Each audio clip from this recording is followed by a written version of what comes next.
I never imagined that the small recording app on my phone would become my lifeline, my weapon, and ultimately, my salvation. But sometimes, when you are drowning in a sea of lies and manipulation, you grab onto whatever floats by faith, even if it is something as simple as pressing a red button. My name is Sarah Mitchell, and this is the story of how I discovered that my husband of 8 years was not just unfaithful, but a master manipulator who tried to convince me that I was losing my mind. This is the story of how one woman's paranoia became the evidence that saved her life. David and I met in college. He was charming, ambitious, and had this way of making me feel like I was the only person in the room. We married young Faye. I was 24, he was 26 Faye, and for the first few years, everything seemed perfect.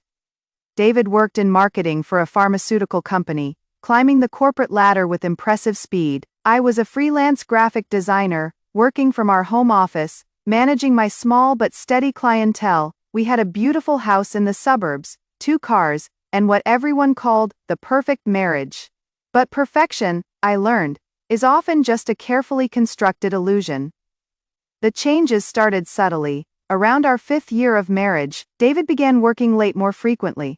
Business trips became longer and more common. When I'd ask about his day, his answers became vague, dismissive. "You wouldn't understand," he'd say with a smile that no longer reached his eyes. "It is complex business stuff." I tried to be understanding. Marriage requires patience. I told myself, everyone goes through difficult phases. But then came the small inconsistencies. David would mention a colleague's name I'd never heard before, then claim he'd told me about them many times. He'd reference events that never happened, conversations we'd supposedly had that existed only in his memory. When I'd question these discrepancies, he'd look at me with concern. "Sarah, honey, we definitely discussed this. Are you feeling all right? You've been forgetting things lately?" At first I laughed it off, but as the incidents multiplied, a cold fear began settling in my chest. Was I losing my memory? Was there something wrong with me? The psychological assault was so gradual, so expertly executed that I didn't recognize it for what it was. David had a PhD in manipulation, and I was his unwitting subject. "Sarah, you are being paranoid," became his favorite phrase. When I'd find unfamiliar receipts in his pockets, Faye expensive dinners for 2. When he claimed to be working late alone Faye, he'd explain them away with reasonable sounding stories. "Client meeting," he'd say. "You know how these things work. And honestly, your suspicion is getting concerning. Normal wives trust their husbands."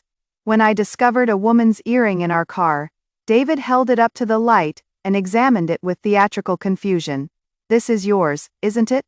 From that set I bought you last Christmas." When I protested that I'd never seen it before, he sighed heavily. "Sarah, this is exactly what I am talking about. You are forgetting things, becoming suspicious over nothing. I think you should talk to someone. Talk to someone. See a therapist. Get help." These suggestions became a constant refrain, delivered with such apparent love and concern, that I began to believe them. Maybe I was the problem. Maybe I was becoming one of those wives who saw threats where none existed. But late at night, when David was asleep beside me, I'd lie awake staring at the ceiling, replaying conversations, analyzing inconsistencies. Something was wrong, but I couldn't put my finger on what. The turning point came on a Tuesday morning in October. David had left for a 3-day business trip to Chicago Faye, or so he said. An hour after his departure, I realized he'd forgotten his charger, and decided to drop it off at his office. When I arrived at the pharmaceutical company, I asked the receptionist to call David's extension. She looked confused. "I am sorry, Mrs. Mitchell, but Mr. Mitchell took a personal day today. He is not in the office." My blood ran cold. "A personal day?" "Yes, ma'am. He called in this morning saying he needed to handle some family matters." I stood there for a moment, processing this information. David had kissed me goodbye that morning, rolling his suitcase to the car, complaining about early flights and difficult clients in Chicago. But he wasn't on a business trip. He'd taken a personal day and lied to me about it. Driving home, my hands shaking on the steering wheel, I tried to rationalize what I'd learned. Maybe there was an explanation. Maybe the receptionist was confused. Maybe David was planning a surprise for me. But deep down I knew. The whispers of doubt that had been growing for months suddenly became a roar. That evening, when David called from his hotel in Chicago, I answered with forced normalcy. "Hi honey, how was your flight?" "Exhausting," he replied, and I could hear the lie in his voice now so clear, it might as well have been written across the sky. "The client dinner ran late, and you know how these things are." As he spun his elaborate fiction about the weather in Chicago and the difficulty of the presentation, I made a decision that would change everything. I opened the recording app on my phone and pressed record. That first recording was just the beginning. As the weeks passed, I began documenting everything, every phone call, every conversation where David tried to convince me that my memory was failing, every moment when he attempted to rewrite reality. The technology made it easy. My phone had excellent recording quality, and I learned to be subtle about it. A device left casually on the counter during conversations, recording apps that could run in the background, voice memos that captured David's gaslighting in crystal clear audio. What I discovered was worse than simple infidelity. David wasn't just cheating, he was systematically destroying my sense of reality. Listening back to our recorded conversations, I could hear the manipulation tactics that I'd missed in real time. The way he'd subtly contradict things he'd said just days earlier. The way he'd plant seeds of doubt about my memory, my perception, my sanity. But more importantly, I captured his lies. On the recording from that Tuesday evening, David had painted a detailed picture of his business trip to Chicago. He described his hotel room, the view from his window, the difficulty of dealing with demanding clients, but I knew he'd never left town. I had proof. Over the following weeks, the evidence mounted. I recorded him lying about his whereabouts, contradicting himself about his schedule, and most damaging of all, I captured several phone calls he made when he thought I wasn't listening. "She is driving me crazy with her suspicions," I heard him say to someone during one late night call he took in his study. "I can't do this much longer. She is becoming so paranoid, it is affecting my work." "Yeah, I know, but divorce is expensive. Better if she just breaks down on her own, then no one can blame me for leaving."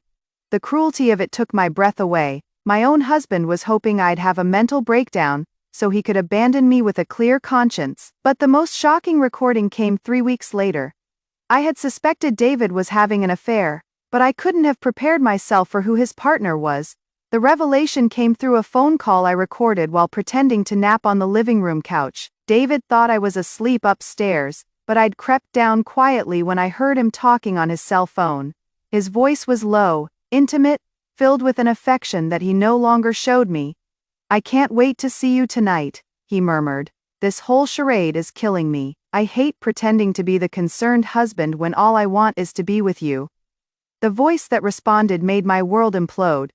"I know, baby, but we have to be careful. If she finds out about us, it ruins everything. Your plan is working perfectly. She is questioning her own sanity more every day." It was Jessica.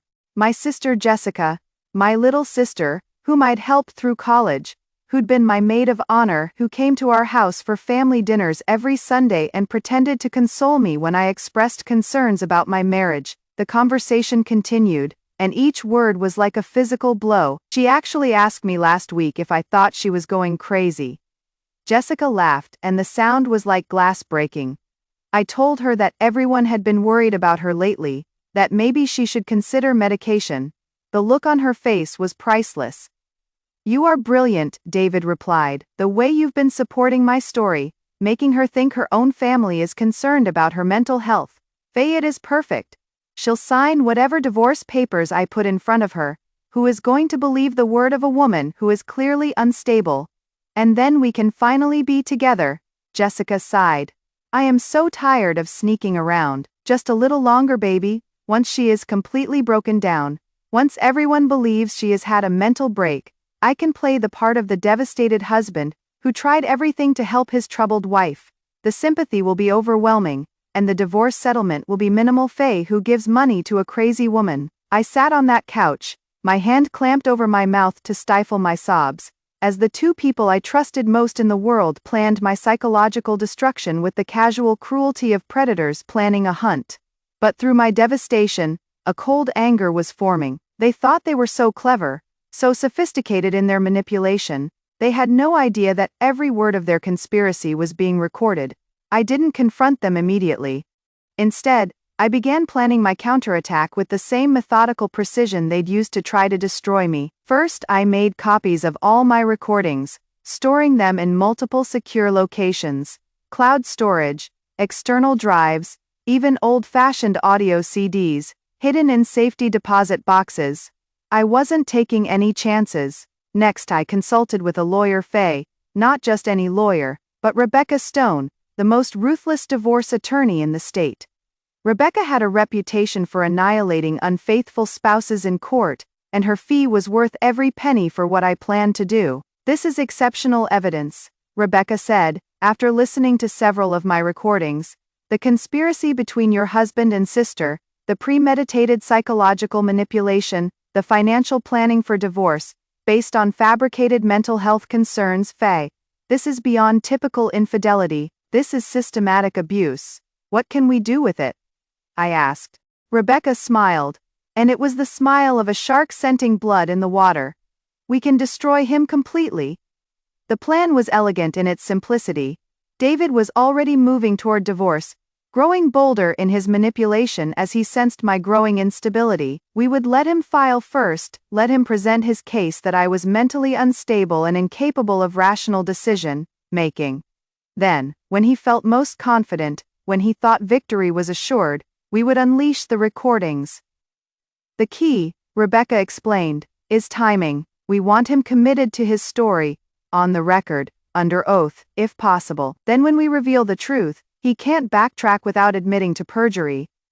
David filed for divorce on a cold February morning, citing irreconcilable differences due to spouse's deteriorating mental health and increasingly erratic behavior. The paperwork requested minimal spousal support, claiming that my mental instability made me unsuitable for long-term financial planning.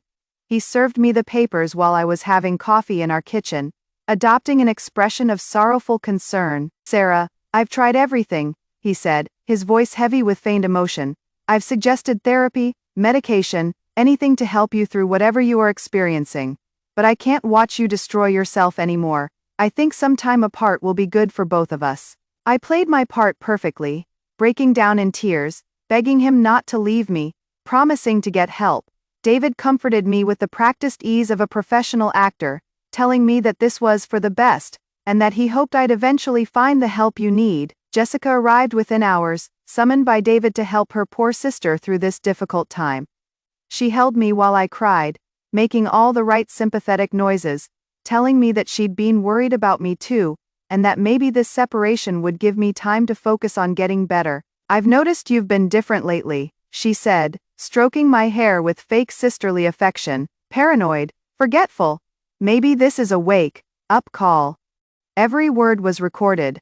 The divorce proceedings moved quickly. David's lawyer painted a picture of a troubled woman whose mental decline had made the marriage impossible.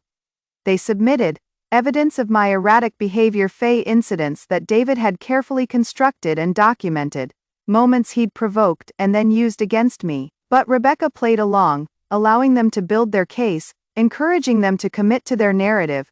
The more evidence they presented of my supposed mental instability, the better our ultimate revelation would be. The final hearing was scheduled for a Tuesday in April. David arrived at court confident and composed, accompanied by Jessica, who was playing the role of supportive sister-in-law to perfection. His lawyer had prepared a comprehensive argument about my mental state, supported by David's testimonies about my paranoid delusions and increasingly erratic behavior. I sat at the defendant's table with Rebecca, playing the part of the broken woman one last time. I wore a modest dress, minimal makeup, and let my shoulders slump with defeat. To everyone in that courtroom, I looked exactly like what David claimed I was, Faye, a mentally unstable woman whose marriage had crumbled due to her psychological problems. David took the stand first. Under oath, he painted a picture of a devoted husband who had tried everything to help his troubled wife. He spoke of my paranoid accusations, my memory problems, my increasing disconnection from reality. I love my wife, Your Honor, he said, his voice breaking with manufactured emotion, but I can't continue to enable her delusions. She needs professional help. That I am not qualified to provide. This divorce isn't what I wanted, but it is what is necessary for both of us. The judge looked sympathetic. Even I almost believed David's performance. Then it was time for Jessica to testify as a character witness. She took the stand with tears in her eyes, speaking about her concern for her beloved sister, and how she'd watched me deteriorate over the past year. Sarah has always been the strong one in our family, Jessica said, dabbing at her eyes with a tissue. To watch her become so suspicious, so paranoid, so convinced that people were lying to her, it has been heartbreaking. I've tried to be supportive, but David is right. She needs professional help. It was a masterful performance. If I hadn't known the truth, I might have applauded. When Rebecca stood for cross-examination, David's lawyer looked confident. What could the defense possibly say to counter such compelling testimony? Rebecca approached Jessica with a tablet in her hand. Miss Williams, Rebecca began, using Jessica's maiden name, you've testified that you've been concerned about your sister's mental state for approximately a year. Is that correct? Yes, Jessica nodded. It has been very difficult to watch. And you've been supportive of Mr. Mitchell throughout this difficult time? Of course. David has been struggling with this situation. I've tried to help both of them.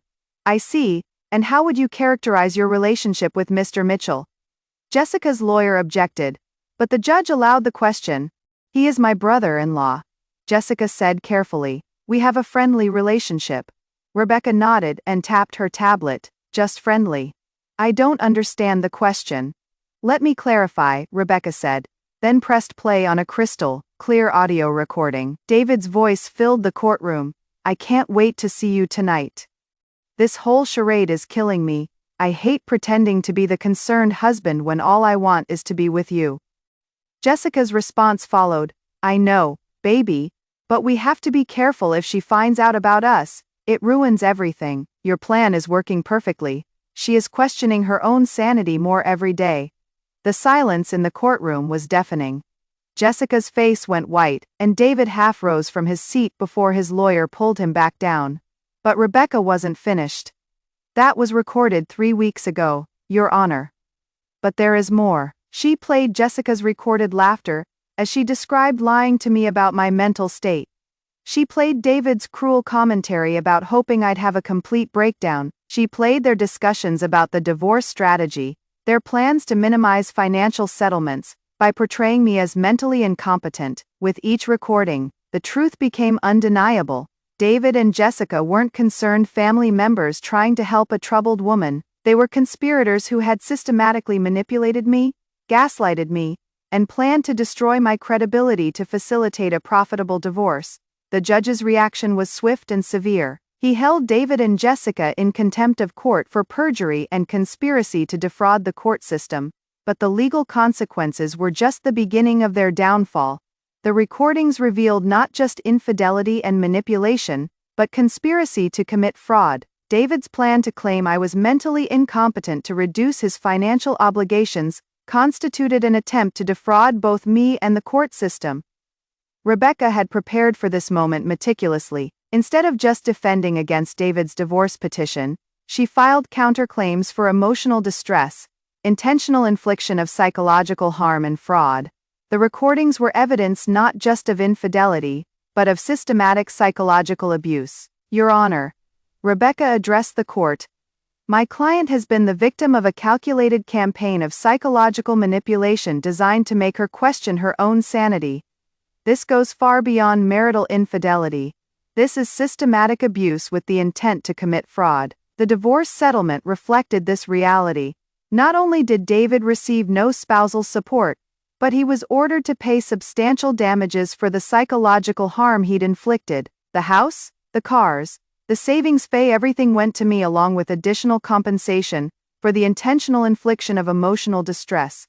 But perhaps more satisfying than the financial judgment was watching David's carefully constructed facade crumble completely. The man who had spent months trying to convince everyone that I was crazy now looked like exactly what he was, a manipulative predator whose schemes had been exposed for all to see.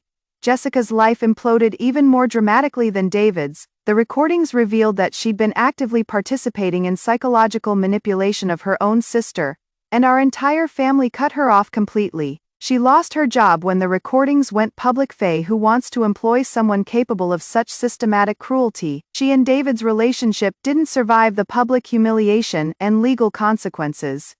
David faced not just divorce proceedings, but potential criminal charges for fraud and conspiracy. His career in pharmaceuticals was over. Faye No Company wants a marketing executive whose personal life demonstrates such spectacular dishonesty and manipulation.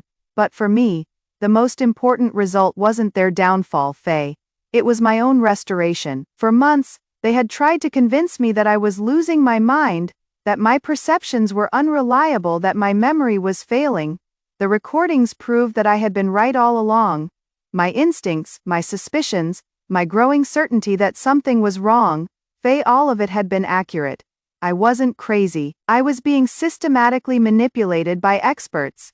The months following the divorce were difficult, but liberating. I had to rebuild not just my life, but my trust in my own perceptions. David and Jessica's gaslighting campaign had been so effective that even after their exposure, I sometimes caught myself second guessing my own thoughts and memories. Therapy helped, but the recordings helped more. Whenever I felt that familiar doubt creeping in, I could listen to the evidence. I could hear David's lies, Jessica's manipulation, their casual cruelty as they planned my psychological destruction. The recordings were proof that I wasn't imagining things, wasn't overreacting, wasn't paranoid, or unstable. I was a woman who had trusted the wrong people and paid a terrible price for that trust. But I was also a woman who had been smart enough to protect herself. The decision to start recording conversations had saved me from complete destruction. Without that evidence, David's plan might have worked. I might have ended up divorced, financially ruined, and genuinely questioning my own sanity. Instead, I was free, financially secure, and finally able to trust my own judgment again. Today, 3 years later, I live in a beautiful apartment downtown. I've expanded my graphic design business and discovered that I have a talent for helping other women who've been victims of psychological manipulation. My experience, as terrible as it was, gave me insights that help others recognize gaslighting and emotional abuse. I still have those recordings, not because I need them for legal purposes. Faye, the divorce is final, the settlement's paid, the court case is closed, Faye, but because they remind me of an important truth. Sometimes what other people call paranoia is actually paying attention. David tried to convince me that my suspicions were symptoms of mental illness. Jessica supported that narrative, helping to isolate me from my own family's support. Together, they almost succeeded in making me believe that I couldn't trust my own perceptions, but they made one crucial mistake. They underestimated me. They saw a trusting wife who could be manipulated and broken. What they didn't see was an intelligent woman who, when pushed to the edge, would find a way to document the truth. The recordings that saved my life weren't the product of paranoia, Faye. They were the product of a woman who refused to let other people rewrite her reality. They were evidence that sometimes when everyone is telling you that you are wrong, the best thing you can do is press record and let the truth speak for itself. To any woman reading this who recognizes herself in my story, who is being told that her suspicions are unfounded, her memories unreliable, her perceptions skewed, Faye, trust yourself. Document everything, record conversations, save text messages, create a paper trail of the truth, because in a world where people can lie with polished confidence, where manipulation can masquerade as love, where gaslighting can be disguised as concern, sometimes the only thing standing between you and destruction is your own commitment to preserving the truth, and sometimes, that truth is just a recording away. The small red button on my phone app saved my life. It gave me back my sanity, my financial security, and most importantly, my ability to trust my own judgment. In a battle between their lies and my evidence, the truth won decisively. That is a victory worth recording.